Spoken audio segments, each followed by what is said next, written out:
con un ejemplo pues muy específico y muy importante para nuestro organismo, como son justamente estas proteínas que van a unir o van a fijar oxígeno, cada uno con las funciones específicas que ellas van a tener en nuestro organismo, pero vamos a ir viendo cómo, pues, la importancia, como decimos, de conocer esa estructura, perdón, se me ha entrado, pero estoy dejando entrar todavía a las personas, de lo que es la mioglobina y lo que es la hemoglobina. Muchas veces pues hemos oído hablar quizás un poco más de la hemoglobina, ¿verdad? Y tenemos esa relación con su transporte de oxígeno, vamos a ver que no solo es eso, y a la mioglobina en su función como almacenadora o que almacena, la proteína que almacena ese oxígeno. ¿Okay? Entonces vamos para Aishan.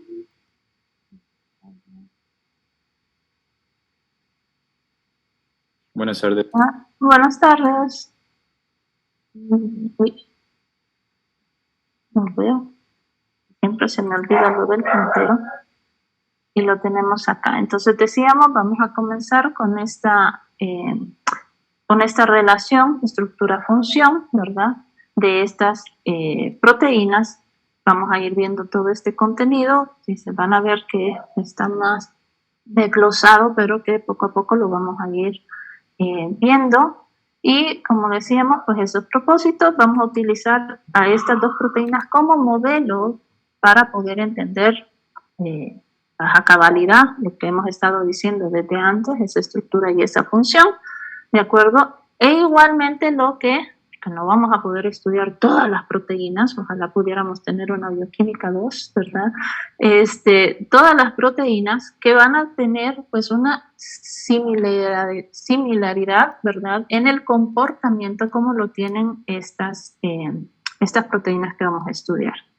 Y pues nos vamos a centrar específicamente en este caso pues en hemoglobina, está constituida por varias subunidades, e igualmente como esta, sin que esta proteína pues es una proteína de transporte específicamente, esa es su función, pero vamos a ir viendo muchas proteínas con una función catalítica, o sea, enzimas, que están obedeciendo un poco a ese comportamiento de la misma, de su función, en cuanto a ciertos moduladores que hay en el medio y que nos van a permitir entonces, y los vamos a ir fijando ya de entrada en esas rutas metabólicas y las enzimas que van a poder pues ser reguladas, ¿verdad? O aquellas que ya hemos ido viendo y hemos oído hablar de esas proteínas CAP, etcétera, que también participan en la comunicación celular. Entonces, como digo, nos va a servir de modelo la estructura de estas dos proteínas que podemos extrapolar hacia otras en nuestro organismo. Entonces, vamos a ir retomando ciertos conceptos que ustedes ya saben. Factores que influyen, acaban de estar hablando del plegamiento de las cadenas polipeptídicas, factores que influyen en este plegamiento. Y entonces lo primero, a ver, Nicole Araujo, ¿cómo se disponen esos residuos hidrofóbicos e hidrofílicos en una proteína soluble en el citosol? Estamos en un ambiente soluble. ¿Cómo estarían dispuestos, de lo que usted se acuerda, cómo estarían dispuestos esos residuos aminoácidos, estos que son hidrofóbicos e hidrofílicos? Acuérdense que pues estamos tomando en cuenta ahí esas cadenas laterales que acabamos de mencionar. A ver, Nicole. Yo creería que eran los hidrofóbicos que no estaban en contacto con el agua. Entonces no sé si eran como los impermeables o así. Ok, desde el momento que hablamos de hidrofóbicos, pues nos está diciendo, y estamos en un medio soluble, pues lógicamente nos preveemos que estos residuos hidrofóbicos van a estar hacia el interior, ¿de acuerdo? Van a estar hacia el interior de esa proteína, y aquellos residuos aminoácidos hidrofílicos van a estar hacia el exterior, en ese plegamiento que dijimos que va a tener cada proteína en particular para llegar a alcanzar esa conformación nativa, que decimos que al alcanzar su conformación nativa, pues va a poder cumplir la función que la proteína tiene en nuestro organismo. Entonces, si estamos hablando de un ambiente soluble, como es el citosol celular, esperaríamos encontrar residuos hidrofóbicos hacia el interior de ese plegamiento y los hidrofílicos hacia el exterior. Muy bien. A ver, Valeria Bográn, ¿y qué pasaría con una proteína transmembranal? Ubiquémonos ya en la membrana plasmática o en una membrana. ¿Qué pasaría sabiendo cómo está constituida una membrana? ¿Qué pasaría entonces con estos residuos en una proteína transmembranal?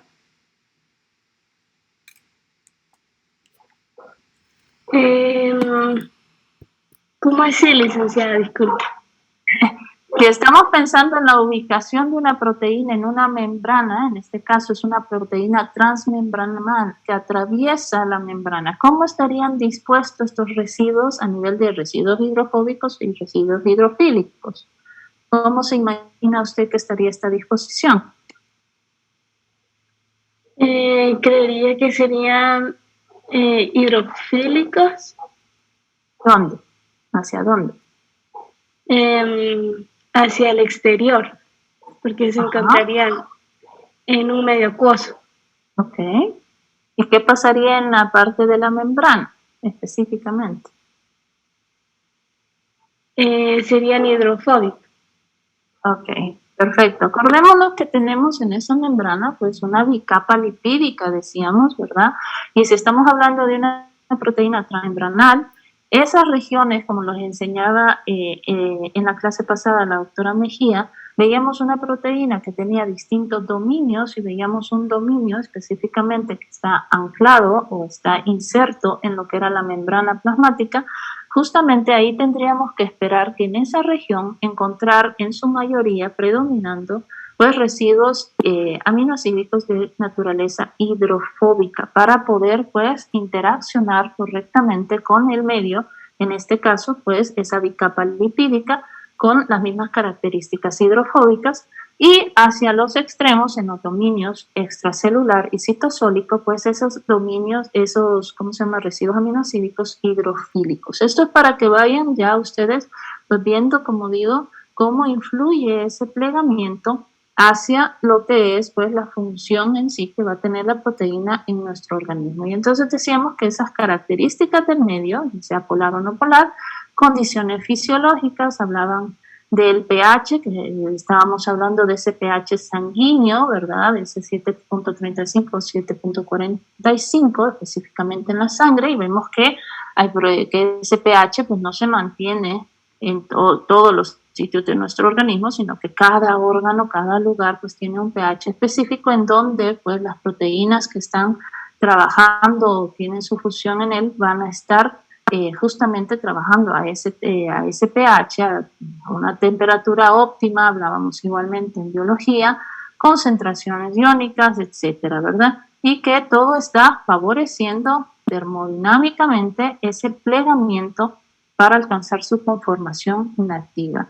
E igualmente puede estar condicionado ese plegamiento hacia la unión, fíjense acá, ¿verdad?, de un grupo prostético. Ok. Cuando hablamos de proteínas, ¿qué pasa cuando se pierde ese plegamiento? Amanda Leiva. ¿Cómo denominamos cuando hay una pérdida del plegamiento de la conformación nativa de una proteína? Amanda. No son funcionales las proteínas. No son funcionales. ¿Cómo denominamos? ¿Cómo le llamamos a ese término? ¿Qué ha ocurrido en la proteína? No es desnaturalización. Es una desnaturalización. Muy bien, Eduardo. ¿Y esa desnaturalización qué conlleva? ¿Se acuerda, Eduardo? Cuando hablamos de desnaturalización en una proteína, ¿qué estamos diciendo que ha ocurrido en ella? No puede realizar las funciones correctamente. Ok, pero a nivel de lo que está estabilizando esa estructura, lo que está manteniendo ese plegamiento inicial, esa conformación nativa, ¿qué ha ocurrido al interior que le ha permitido pues desplegarse y por lo tanto perder esa función? Los enlaces. ¿Cuáles? Peptídicos. ¿Los peptídicos son los que se pierden? No me acuerdo cuáles son los enlaces. Gracias. Adriana Gómez. No, yo igual solo iba a decir de que la desnaturalización era la pérdida de las estructuras tanto secundaria, terciaria y cuaternaria, y que la única que quedaba era la primaria. Exactamente. Jimena, ¿usted quiere profundizar? Muy bien. Pero iba a decir que se pierden los enlaces que están colaborando ya en la tercera estructura, tercer nivel, o sea, los puentes de hidrógeno, los puentes de sulfuro y todo eso son los que se ven afectados.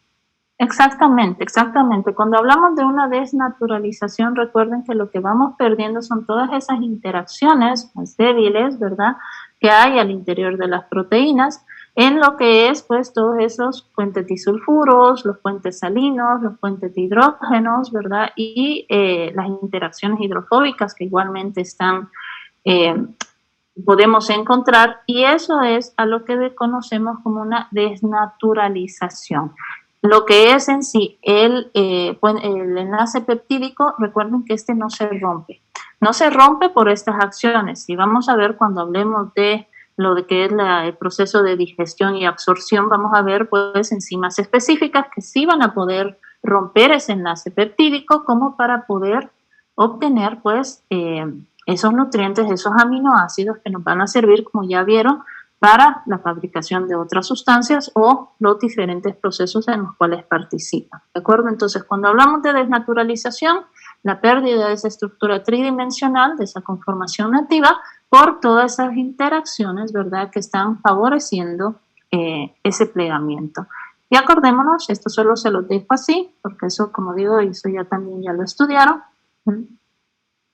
pues todos los distintos acciones o factores que pueden estar interviniendo como para llegar a una desnaturalización proteica. Sabemos que hay algunas proteínas que se pueden renaturalizar, ¿verdad? Hay un proceso en el cual se puede volver a alcanzar ese plegamiento y por lo tanto su función, pero que hay otras que cuando comienza esa desnaturalización pues ya no hay forma, aunque cese el estímulo de estos factores, ya no hay forma de volver a plegarla correctamente para que ejerza su función. ¿Ok? Todo esto, recuerden las clases, ahorita todavía estamos entre repasos de biología y la nueva información que se les está ofreciendo. Entonces, ya llegando a lo que son las proteínas que nos ocupan este día, lo que es la hemoglobina y la mioglobina, las características que van a compartir en sí estas dos proteínas, primero es que ambas van a tener como grupo prostético al grupo M, que lo acaban de estudiar de cómo se va pues, formando al interior específicamente de nuestras mitocondrias de determinadas células. Y la segunda característica es que unen o fijan el oxígeno. Estos dos términos pues son indistintos, ¿verdad? Podemos decir unen oxígeno o fijan oxígeno. Su ubicación, aquí ya no son similaridades, sino que son diferencias. La ubicación de la hemoglobina sabemos que la vamos a encontrar en la sangre, pero cuando decimos en la sangre, acordémonos que está al interior de una célula específica, en este caso de esos glóbulos rojos o eritrocitos. Ahí es donde vamos a encontrar esta proteína y sabemos la especialización que han ido teniendo estas células, perdiendo todo ese núcleo, esas mitocondrias, organelos, etcétera, justamente para poder garantizar el contener en su interior a esta proteína, que es una proteína bastante grande, como para poder cumplir la función que tiene en ese intercambio de gases. En cambio, la mioglobina la vamos a encontrar al interior de los miocitos, específicamente en las células musculares, atléticas, ¿verdad? Principalmente, y ya nos va diciendo esa diferencia, nos va separando, ambas van a fijar oxígeno, pero ¿dónde las vamos a encontrar? Ya me están separando las funciones que estas van a tener en nuestro organismo. Entonces, hemoglobina al interior de los eritrocitos y la mioglobina al interior de los miocitos. Decíamos que la mioglobina es un almacén de oxígeno para el tejido muscular. Y este es, pues lógicamente, uno de los tantos mecanismos que tiene también la célula y que vamos a ir estudiando más adelante. Uno de los mecanismos para cuando la presión parcial de oxígeno, recuerden que la concentración de oxígeno pues se mide más fácilmente a nivel de su presión parcial dentro de nuestro organismo. Entonces, esa presión parcial de oxígeno cae, tenemos una hipoxia dentro de un tejido y por lo tanto la mioglobina en ese momento va a ser capaz de poder entregar el oxígeno que ella almacena. ¿Okay? Esa es la función principal. Que cuando hay un deceso en lo que es la presión parcial de oxígeno en un determinado tejido, pues poder ella aportar ese oxígeno y vayan pensando, aunque ahí no tenía la pregunta, pero vayan ustedes pensando y se los pregunto ya mejor. A ver, Javier Quintero, ¿y para qué no sé dónde ocupábamos el oxígeno que es tan necesario para nuestro organismo? O sea, está en muchas cosas, pero principalmente dónde lo podemos ubicar dentro de nuestro organismo en la importancia que tiene este gas al interior. No entiendo muy bien la pregunta. Estaba pidiendo dónde se ubica o... ¿Dónde podemos ubicar el oxígeno en las cantidades que lo requerimos para el buen funcionamiento de nuestro organismo, de nuestras células, ¿verdad? Si bien sabemos es una molécula altamente electronegativa, es una molécula que puede darnos especies reactivas de oxígeno, es altamente oxidante y por lo tanto podría ser tóxica, pero aún así nuestra vida depende justamente de ese traspaso, de ese intercambio entre el oxígeno y el dióxido de carbono. ¿Dónde estábamos necesitando o dónde se va a ocupar la mayor porcentaje de oxígeno en nuestro organismo? ¿De acuerdo? ¿Dónde lo veíamos? ¿En el cerebro? En el cerebro, a nivel de la célula específicamente. ¿Alguien más se acuerda? En la mitocondria. En la mitocondria, Jimena, muy bien. ¿En dónde? ¿O asociado a quién? En la cadena transportadora de electrones. Ok, en ese complejo 4 decíamos que para todo el metabolismo intermediario, ¿se acuerdan? Toda esa degradación de esos combustibles, no veíamos, decíamos, hay una oxidación de combustibles, pero no veíamos al oxígeno involucrado en otras reacciones, más que ya cuando llegábamos a la cadena transportadora de electrones en ese complejo 4, pues necesitamos entregar todos esos electrones al oxígeno para convertirlo en agua. Era uno de los pasos no finales, porque falta la fosforilación oxidativa, pero sí casi ya al final, para poder pues dejar que esta molécula que es altamente reactiva pues convertirla en agua y tener así pues esa homeostasis. Entonces el oxígeno es fundamental lógicamente para poder llevar a cabo todo ese metabolismo y en este caso pues la mioglobina está almacenando ese oxígeno en el tejido muscular para cuando haya un descenso en la presión parcial poder pues suministrarlo y continuar entonces con el metabolismo normal de la célula. Ahora bien, la hemoglobina no es un almacén. Un almacén, piensen ustedes en un almacén que usted va a ir y guarda algo, ¿de acuerdo? Cuando necesita algo va y lo toma y después vuelve a cerrar. Pues en cambio la hemoglobina es un transportador. ¿Cuáles son las características de un buen transportador? Un transportador tiene que lógicamente fijar en este caso el oxígeno, pero si solo lo está transportando, tiene que tener también la capacidad de poderlo liberar en determinadas condiciones, ¿ok? Entonces, la hemoglobina es un transportador de oxígeno desde los pulmones hacia los tejidos, que de donde estamos pues ocupando, lógicamente se está llevando a cabo todo ese metabolismo intermediario, se están degradando esos combustibles y por lo tanto hay que llevar ese oxígeno, como decíamos, hacia los tejidos, hacia las células, para que éste pueda captar todos esos electrones. Va a transportar el 98.5, imagínense, del oxígeno que circula en la sangre. El 1.5, el restante, va a ir como oxígeno molecular disuelto en el plasma. Entonces, por tanto, de cada 100 mililitros de sangre se transportan, de esos 100 mililitros se transportan 20 mililitros es de oxígeno, y por lo tanto, en condiciones normales, ¿verdad? 19.7 mililitros de oxígeno son transportados por la hemoglobina. El resto, acordémonos que en el plasma hay otro tipo de proteínas, otro tipo de células, etcétera. Entonces, ahí pues solo estamos hablando de un 20 mililitros de oxígeno, y de los cuales pues la gran mayoría, ese 98.5%, son transportados a través de la hemoglobina. Vean la importancia como tal que tiene esta proteína entonces para nuestro organismo.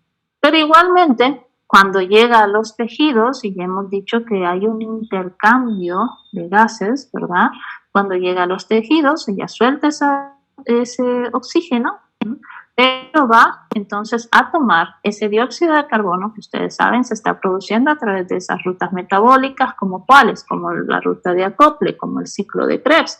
Todo ese dióxido de carbono que se está produciendo al degradar los combustibles, pues igualmente tiene que ser expulsado de nuestro organismo, y ya cuando llega a los tejidos esa hemoglobina y entrega ese oxígeno, pues ella capta ese dióxido de carbono y transporta aproximadamente el 23%, en su mayoría lo transporta la hemoglobina, y el 23% de dióxido de carbono se transporta a nivel del plasma disuelto como ion bicarbonato. ¿Ok? Pero igualmente, vean esto, porque ustedes ya han ido oyendo hablar de que la hemoglobina pues también funciona como un buffer que va a nivelar o a estar amortiguando esos cambios de pH en nuestro plasma. Pues igualmente vemos aquí esa unión que van a estudiar en la próxima clase con iones hidrógeno, ¿de acuerdo? Y por lo tanto pues puede ejercer esa función amortiguadora. Ok, vamos acá. A ver, Pamela. Pamela Morataya, sí, perdón. Tenemos acá composición y estructura de la mioglobina. Aquí tenemos a la proteína en cuestión. Y entonces, fíjense que todas estas preguntitas que les quedan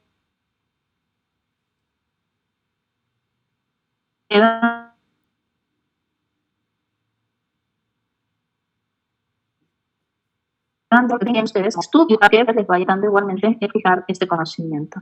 A ver, Pamela, número de cadenas. ¿Cuántas cadenas podemos ver que tiene esta proteína? Pamela. Veo 3, licenciada. De 3. Ok. ¿Estás segura? ¿Segura?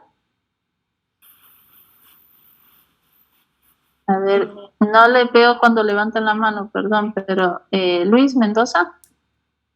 Solamente hay una cadena polipeptídica. Hay una sola cadena polipeptídica. Recuerden que debemos de ir siguiendo. Aquí nos hablan de este extremo amino terminal y por acá nos hablan, hay que poner así ojitos de águila ahorita, ese extremo carboxilo terminal, y por lo tanto, ¿verdad? Esto nos está indicando que en sí, aunque hay muchas vueltas y hay muchas regiones que ya vamos a estudiar, pero en sí solo está conformada por una sola cadena polipeptídica, ¿ok?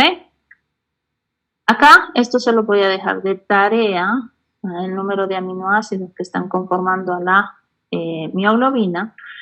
Y me voy a pasar a la siguiente, que es la forma. ¿Qué forma tiene esta proteína? Sara Portillo.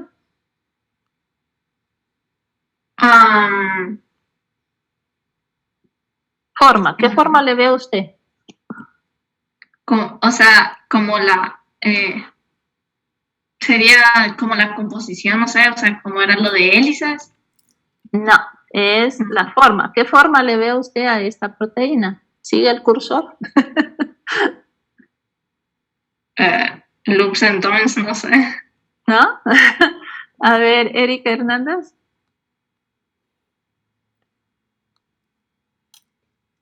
Erika. Sí, aquí estoy. No Ok. sé si la respuesta sería globular. Globular, o sea, vean el plegamiento, lógicamente no va a ser una esfera así total, ¿verdad? O sea, sino que estamos buscándole la forma, no es una proteína alargada ni nada, sino es una forma más esférica, ¿verdad? Erika, usted mismo, y se las he puesto aquí para facilitar por si ya no se acordaban lo que querían decir estos tubulitos. ¿Estructura secundaria predominante, Erika, de esta proteína? Estructura secundaria. Serían los luxentones. Acá.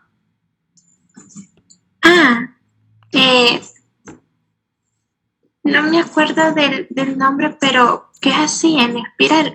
Beta, alfa. Alfa hélices en su mayoría, ¿verdad? Hay una predominación de lo que son las alfa hélices, ¿de acuerdo? Si nos fijamos, vemos distintas regiones, decíamos que es una sola cadena polipeptídica, pero hay distintas regiones que se señalizan o las vamos a distinguir por estas, la región H, F, C, bueno, partimos de la A, B, C, D, E, F, G, H, ¿ok? Están estas distintas regiones dentro de lo que es la cadena en su plegamiento, pero en sí, pues, vemos que la gran mayoría son justamente alfa hélices y tenemos estos loops, ¿verdad? Que nos están, pues, permitiendo unir cada una de estas regiones. En este sentido, si tenemos por acá que sería ese grupo hemo que nos señalan aquí, ¿verdad? Aquí estaría el grupo hemo, nos dicen número de grupos hemo, entonces, que puede fijar o que puede estar asociado a esta proteína, ya lo dije yo, solo es uno, solo vemos un grupo hemo, ¿verdad? Asociado a lo que es la cadena polipeptídica y por lo tanto, número de moléculas de oxígeno que va a poder unir. A ver, Ernesto Morales. No, la verdad no sé, Lick. Okay. No. ¿Quién le puede ayudar, Ernesto?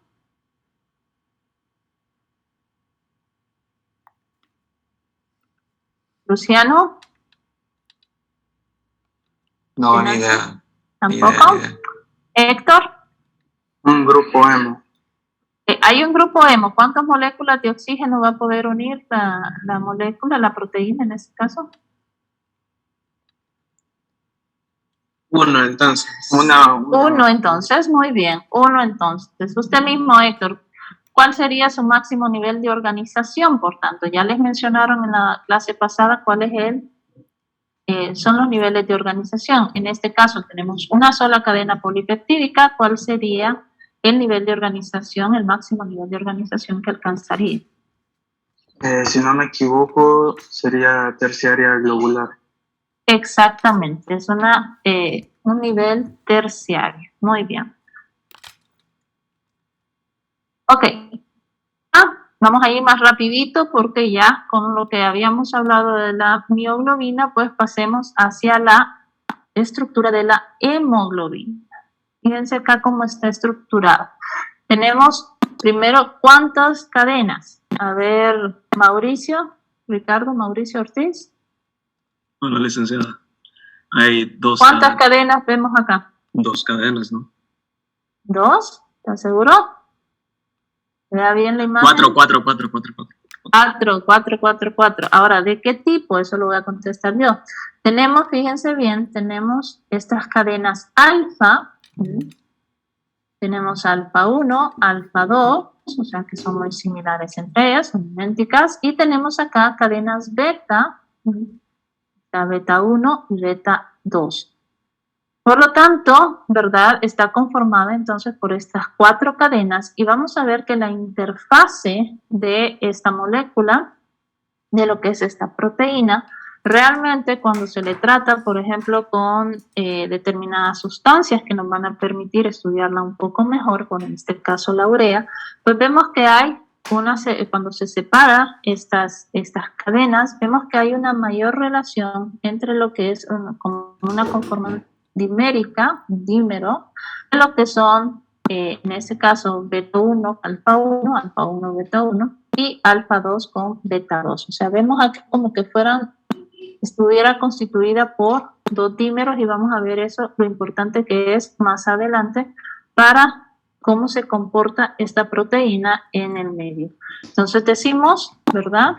2 cadenas beta, 2 cadenas alfa, y a nivel del número de aminoácidos, igual se los voy a dejar de tarea de cada una de los tipos de cadenas que presenta la hemoglobina, pues cuántos aminoácidos lo están constituyendo. La forma, ¿quién me puede decir la forma? Globular, igualmente.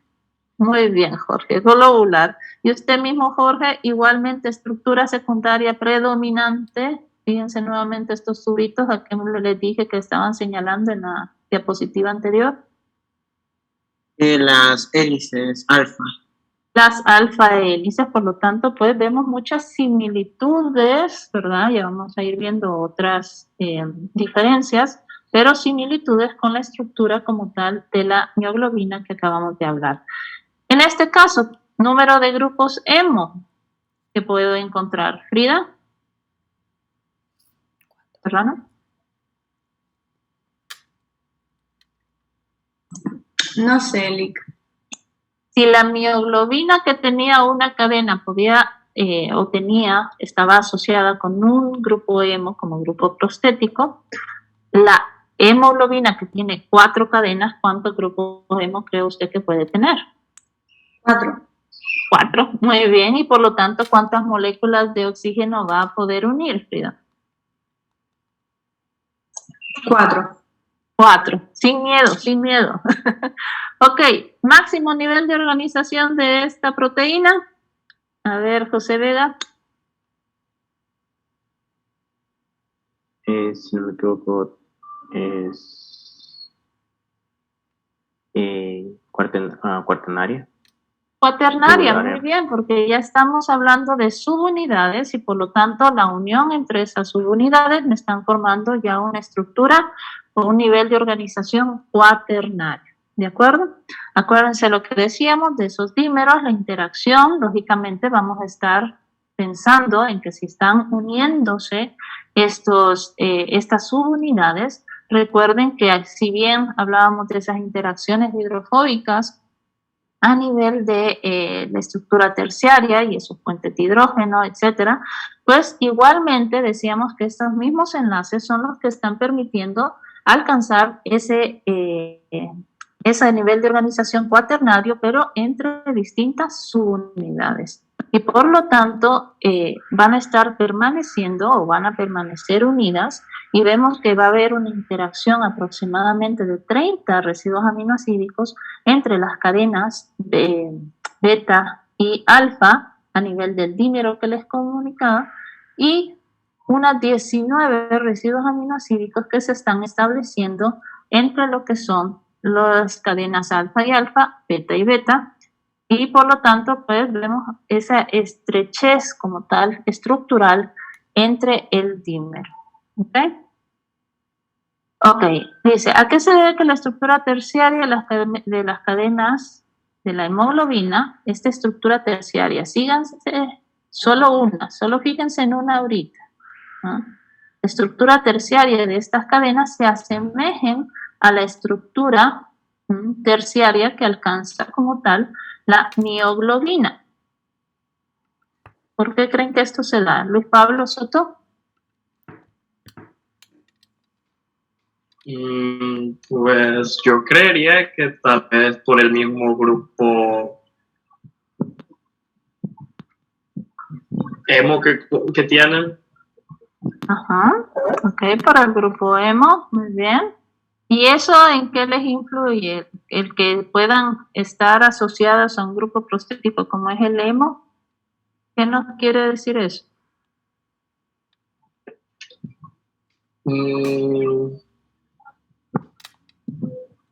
Que ambas puedan acarrear oxígeno, tal vez. Vaya, muy bien. Justamente esto es lo que estamos viendo es que, acuérdense lo que ustedes decían, que ese nivel de plegamiento o el plegamiento como tal que va a tener una proteína, pues viene determinado por la secuencia de aminoácidos, y lo que estamos viendo es que justamente aunque hay diferencias en las secuencias de aminoácidos entre la mioglobina y las cadenas de la hemoglobina, lo que es la región que contempla o que tiene unido este grupo prostético, pues va a ser bastante conservada a lo largo de la evolución y a lo largo de las distintas especies donde la hemoglobina es el transportador, en este caso, de oxígeno. ¿Okay? Entonces, ese ambiente que crean estos residuos aminoácidos van a permitir la fijación del grupo hemo, es un ambiente hidrofóbico, a excepción de dos residuos que ya vamos a estudiar, pero en sí vayan viendo que está como metido en este bolsillito, ¿verdad? Como que fuera un bolsillo el que se está formando, y eso nos dice que esos residuos aminoácidos que están conformando en las distintas regiones, porque vean que no solo es una región dentro de la cadena, sino las distintas regiones que están involucradas, esos residuos y ese tipo específico de plegamiento, pues les ha sido altamente conservado para garantizar que el grupo hemo pueda entonces estar en ese ambiente hidrofóbico y a su vez pueda fijar el oxígeno. ¿Okay? Entonces, hablamos un poquito del grupo hemo, ya vieron cómo se iba sintetizando, y lo vamos a ir conociendo esa estructura. Vamos a identificar estos 4 anillos pirrólicos, que son estos de por acá, hacia los extremos, los cuales están unidos por enlaces metino. A veces lo van a encontrar como enlaces metileno, pero realmente son enlaces metino, específicamente, y van a ir formando esto que es un anillo tetrapirrólico. Si se fijan acá, tenemos 1, 2, 3, 4, unido por estos enlaces, lo que nos da un anillo tetrapirrólico cíclico, y vemos acá la presencia de estos nitrógenos, y al interior de ese anillo vamos a ir viendo, pues, en este caso, la unión con un átomo de hierro que va a formar enlaces que vamos a conocer como enlaces de coordinación con estos nitrógenos de los anillos pirrólicos. ¿Okay? Esos enlaces de coordinación, ustedes lo han estudiado en química, cómo es que están distribuidos esos electrones entre los átomos que lo conforman. En este caso, pues es el hierro el que los está como tal donando, pero le permiten pues esa fijación y esa estabilidad a la presencia del hierro. El hierro puede estar en sus dos formas de oxidación, o dos elementos de estados, estados de oxidación, ya sea hierro ferroso, el Fe2+, y el férrico, el Fe3+, en el cual pues pueden estar conformando ese grupo hemo. Ahora bien, dentro de las porfirinas, hablábamos específicamente de aquellas que van a estar unidas o están conformando lo que es la mioglobina y la hemoglobina, y por lo tanto ya se les adelantó que estamos hablando de lo que es la porfirina 9, y esta se caracteriza porque a su vez va a contener dentro de sus sustituyentes 4 grupos metilo, que vemos acá, 2 grupos vinilo, estos de acá, y 2 grupos propionatos o propiónicos, porque también lo conocen así, grupo propiónico, pero acá como está ya ionizado, pues hablamos de propionatos. Y esto es lo que está conformando, esta es la composición específica de lo que es la protoporfirina nueva. ¿Por qué se considera un grupo prostético? A ver, Fabiana, ¿se acuerda que era un grupo prostético y que era una coenzima? Creo que tenían diferencia en los enlaces. ¿En los enlaces? ¿Qué pasaba con el grupo prostético? Hablábamos de cuando estaban con una enzima. Esta no es una enzima, es una proteína, pero ¿qué decíamos de la unión de ese cofactor con la proteína en la cual se encontraba. Creo que el grupo prostético era de naturaleza no proteica.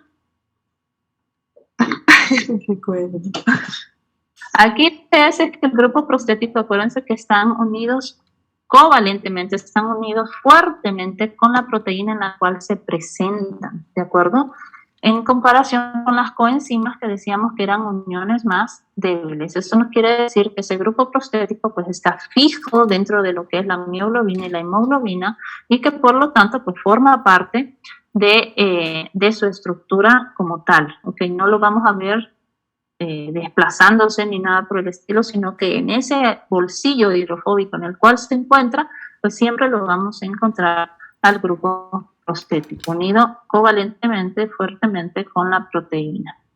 Esta parte, acuérdense que también se me olvidó decirle, este anillo tetrapirrólico, pues es lo que conocemos como un componente orgánico, todo esto sería un componente orgánico y un componente metálico, en este caso el hierro. Ok. Ya está, ya vimos cómo está compuesto, ¿verdad? Esto lo hacen ustedes igualmente, de escribir la protoporfirina 9, como para que se acuerden cómo es que está conformado, ya se lo dije, pero para que lo repasen. Y hablábamos de los enlaces de coordinación. Decíamos que teníamos 4, ¿verdad? Hacia lo que es el plano de de anillo tetrapirrólico, estableciéndose con los nitrógenos de los anillos pirrólicos. Tendríamos 4 dentro del plano, pero vamos a ver que igualmente, si este es el plano, aquí no nos han puesto toda la estructura del hemo, pero sí lo que es esos enlaces de coordinación con los nitrógenos que veíamos, vamos a encontrar que hay otros 2 enlaces de coordinación muy importantes que está estableciendo el hierro con todo lo que es la estructura de la proteína. En este caso, específicamente una 5ª posición de coordinación con el anillo imidazol de una histidina que está en la región F8, en la región F de la cadena polipeptídica en la posición 8, y a la que vamos a conocer como histidina proximal o próxima. ¿Okay? Y en el otro extremo, o sea, por fuera del plano, de manera perpendicular al plano, vamos a encontrar que si no hay nada, porque ya aparece el oxígeno, pero pensemos que aquí no hay nada, pues ahí no habría mayor interacción, no hay unión, ¿verdad?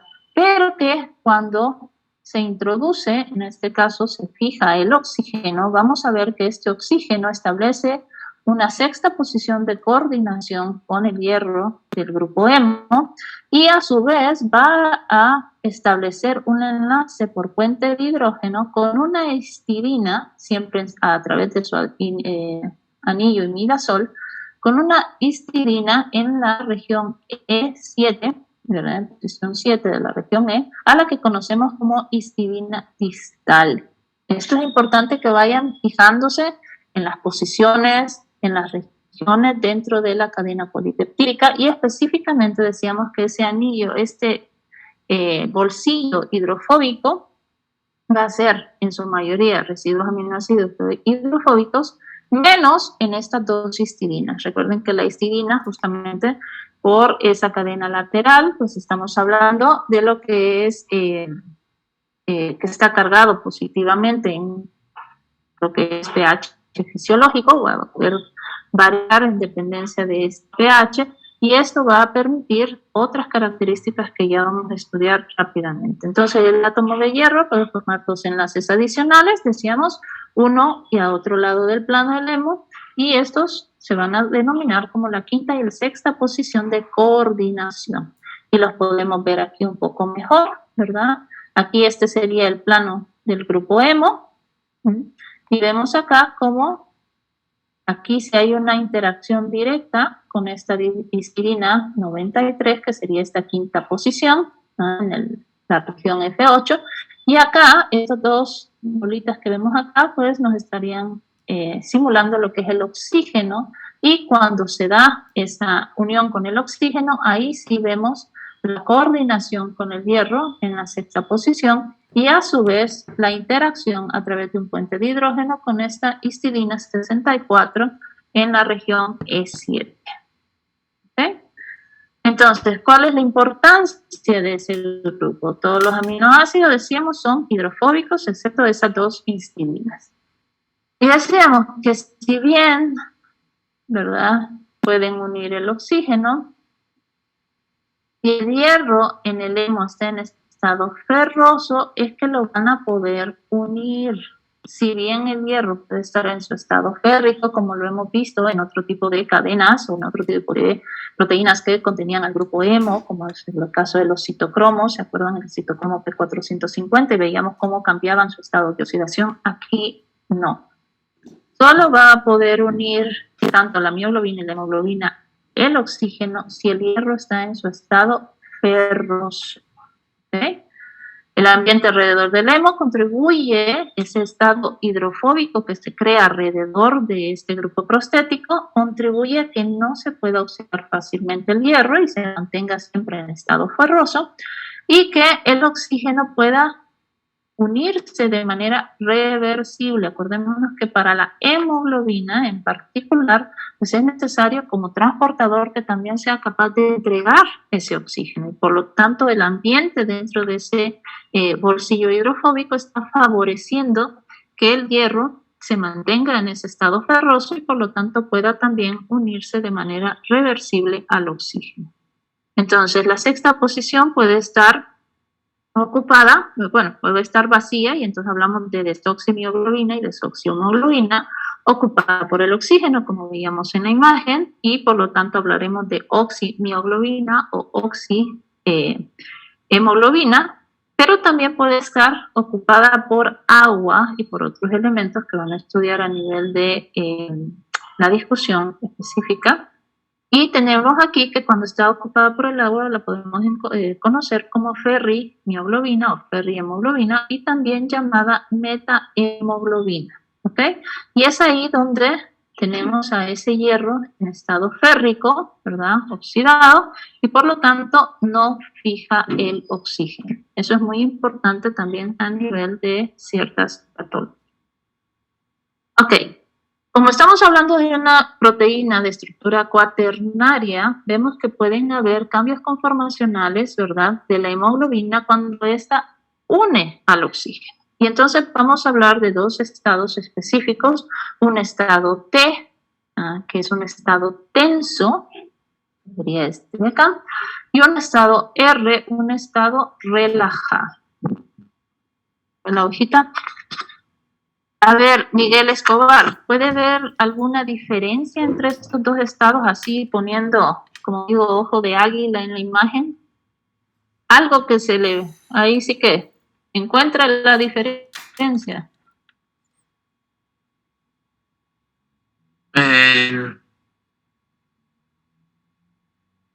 Pues a simple vista no veo la diferencia.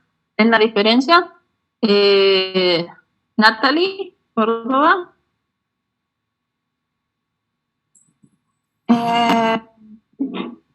¿No será que es R está como un poco más junto? Ok, perfecto, muy bien. Justamente eso es lo que tenemos que fijarnos. O sea, ahorita va a ser así como que, bueno, ¿dónde está? Y si se fijan, así como la última diferencia dentro de cuando nos los piden, que nunca la encontramos, pues es justamente eso, cómo ha cambiado ese interior, y ya vamos a ver por qué lo ha hecho. Cuando hablamos de un estado T, estamos hablando de un estado sin oxígeno, desoxigenado, ¿verdad? Y en ese momento, acuérdense de que hablábamos de un plano dentro de lo que era el grupo hemo. El estado desoxigenado hace que por la unión que tiene con la histidina proximal del hierro, se salga un poquito del plano de lo que es el hemo y quede así como salidito, o sea, no es mucho lo que sale, pero sí a nivel electrónico, pues sí es importante, y por lo tanto, pues el hierro está un poco más salido, y eso hace que se dé pues un estado tenso dentro de lo que es el grupo hemo, ¿ok? Cuando la hemoglobina fija el oxígeno, piensen que esto es en cada uno de estos grupos hemo, ¿ok? No estoy diciendo a nivel de toda la hemoglobina, sino cada uno de estos grupos hemo está sin oxígeno, y por lo tanto, pues estamos en este tipo de conformación en un estado T tenso, ¿de acuerdo? No hay oxígeno asociado y ese hierro está un poco más salido del plano que de lo que vamos a ver en el estado relajado. ¿Qué quiere decir el estado relajado? Pues lo contrario, justamente cuando entra el oxígeno, si nos acordamos en la diapositiva anterior, cuando entra el oxígeno, eso hace que ese hierro que está un poquito por fuera del plano logre introducirse al plano, estabilizando un poco más el plano del grupo hemo en sí y va a establecer esa relación, ese enlace de coordinación, decíamos, pero a su vez está estableciendo este puente de hidrógeno con esta histidina distal y por lo tanto hace como un pequeño cambio de conformación entre las cadenas que van a permitir que, ya vamos a ver qué ocurre además de eso, que se lleve a cabo ese cambio entre lo que es la posición o la interfase entre una cadena y la otra, ¿ok? Entonces, estado T, sin oxígeno, estado tenso, el hierro por afuera del plano del grupo hemo.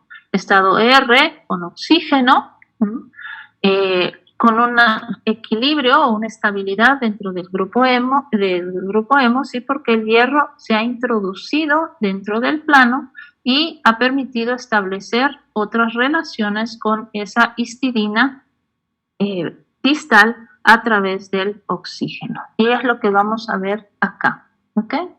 Tenemos acá el plano del anillo porfirínico. Decimos que cuando está en estado T, sin oxígeno, la quinta posición de coordinación del hierro con esa histidina proximal, ¿verdad? La histidina está haciendo como una presión, está tensando un poco al hierro y por lo tanto está saliendo a nivel de Armstrong, que es bastante pequeñito, pero electrónicamente pues sí ejerce una presión dentro de lo que es el grupo hemo y cuando se da la unión o la fijación del oxígeno, el hierro por la acción de estos enlaces hace que pueda entrar a lo que es el plano del grupo hemo y por tanto tenemos un estado electrónicamente más relajado, ¿ok? Cuando la hemoglobina altera entre sus estados oxigenados y desoxigenados ocurre una rotación. ¿Y quién va a rotar? Tenemos aquí este eje que nos está separando estos, lo que les decía, ese dímero de cómo están conformados las cadenas, cómo se están interactuando. Cada una de estas interfaces pues tienen sus propias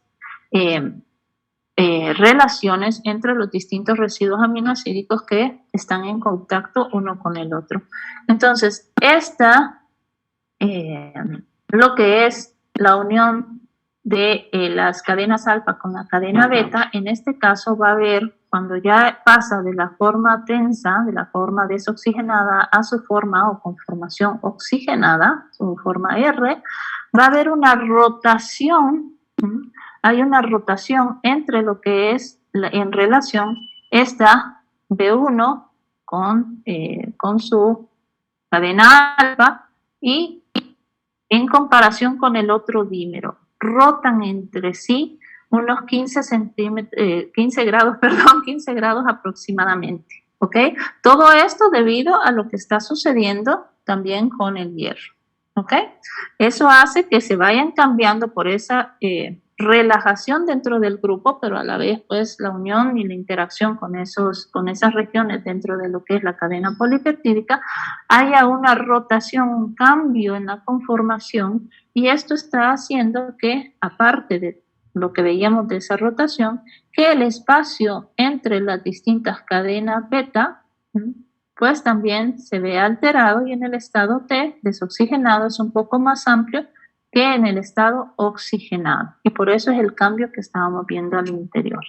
Esto también se ve porque cuando está en estado desoxigenado, en su forma tensa, lo están estabilizando esta conformación lo que es las interacciones, en este caso por puentes salinos entre las cadenas, ¿ok?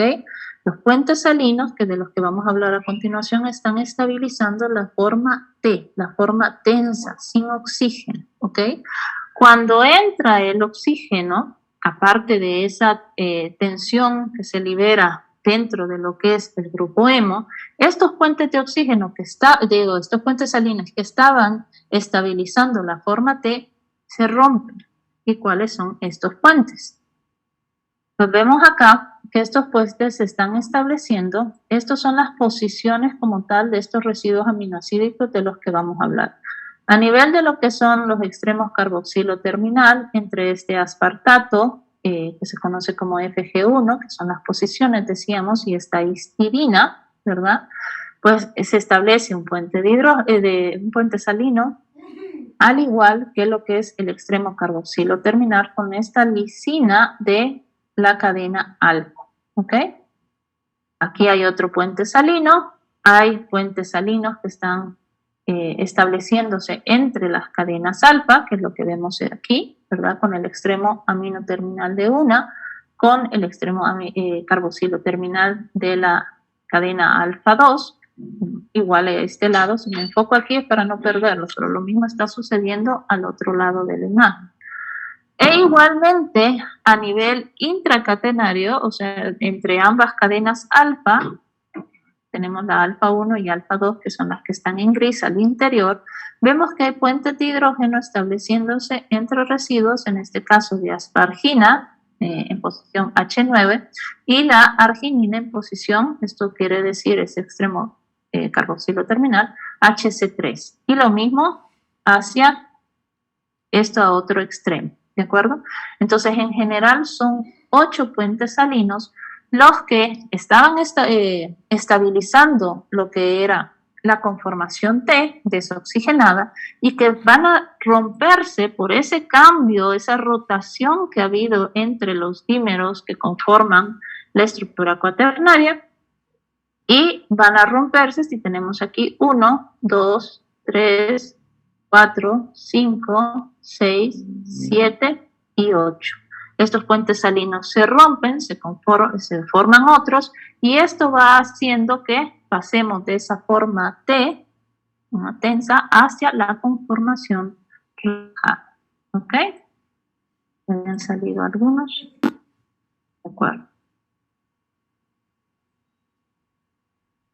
Lo podemos ver aquí, cómo se dan, aquí en un círculo más grande, pues están esas interacciones donde se están llevando a cabo pues esa rotura de esos puentes salinos, y vemos cómo está acá, ¿verdad?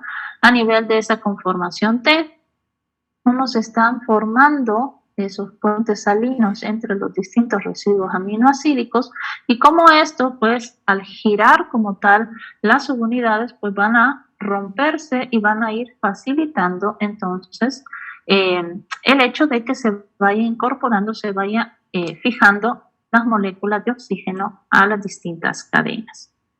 Aquí se los ponía, simplemente lo repaso, pero es como para confirmar, porque hay veces así a nivel lineal quizás no logramos entender cómo es que se están llevando a cabo esos puentes salinos, pero sí entender que ellos estabilizan la conformación desoxigenada y que se rompen una vez la hemoglobina se oxigena. Entre las cadenas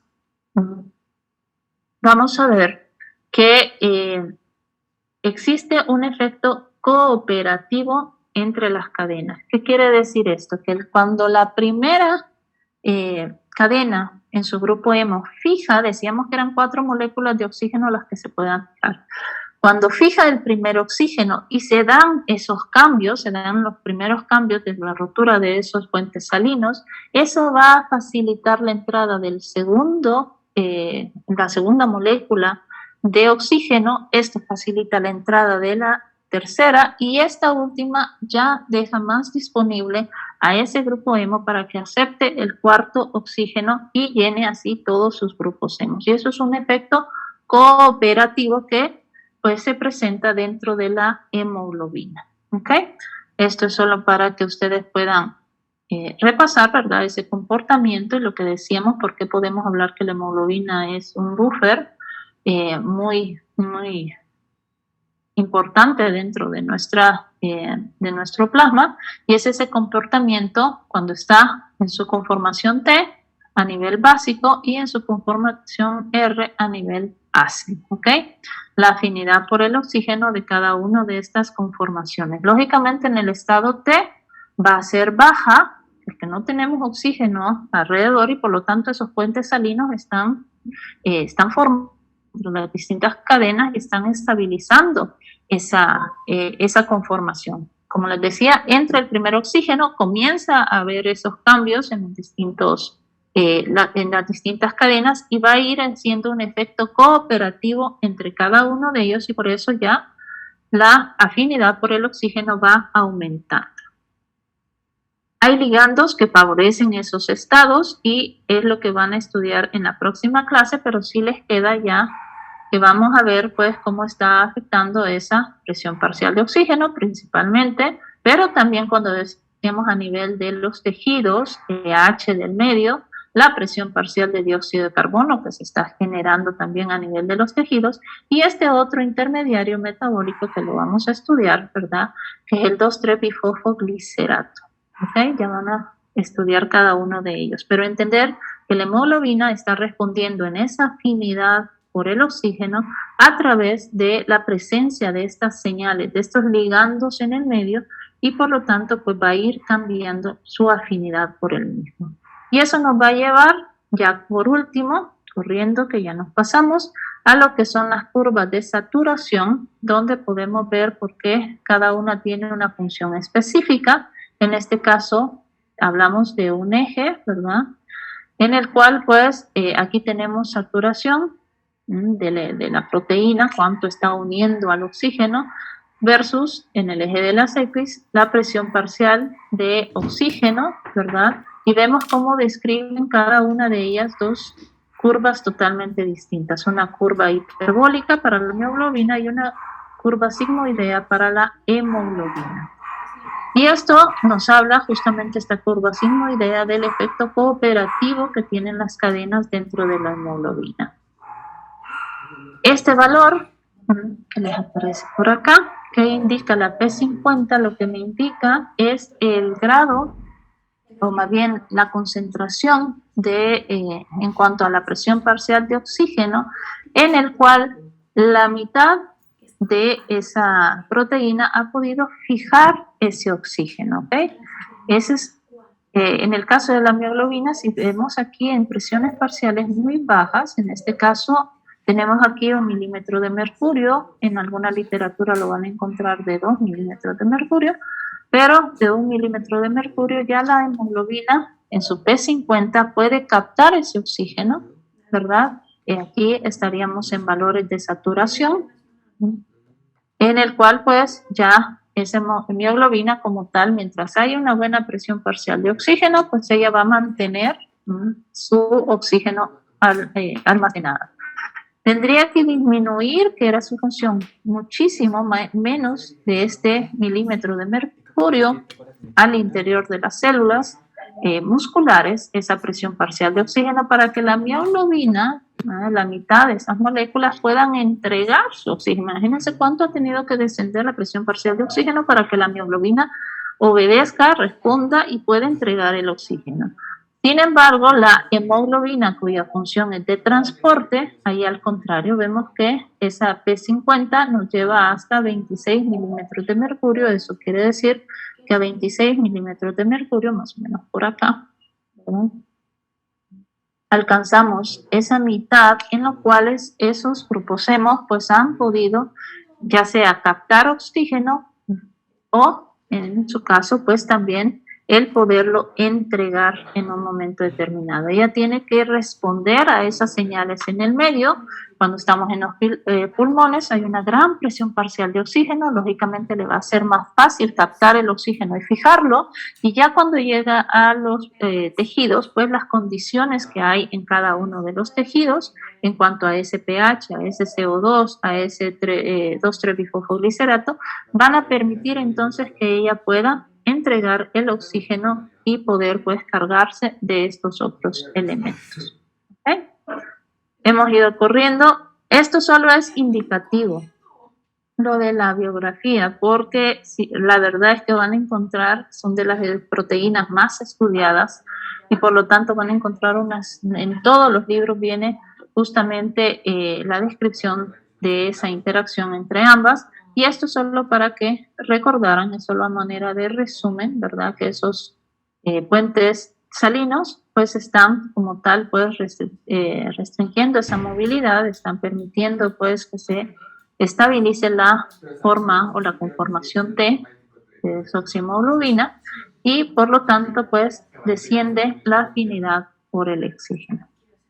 De que nos pasamos un poquito y si tienen alguna duda los que quieren se quedan, pero si no pues ya terminamos porque sí ya nos pasamos bastante, pero sí son cosas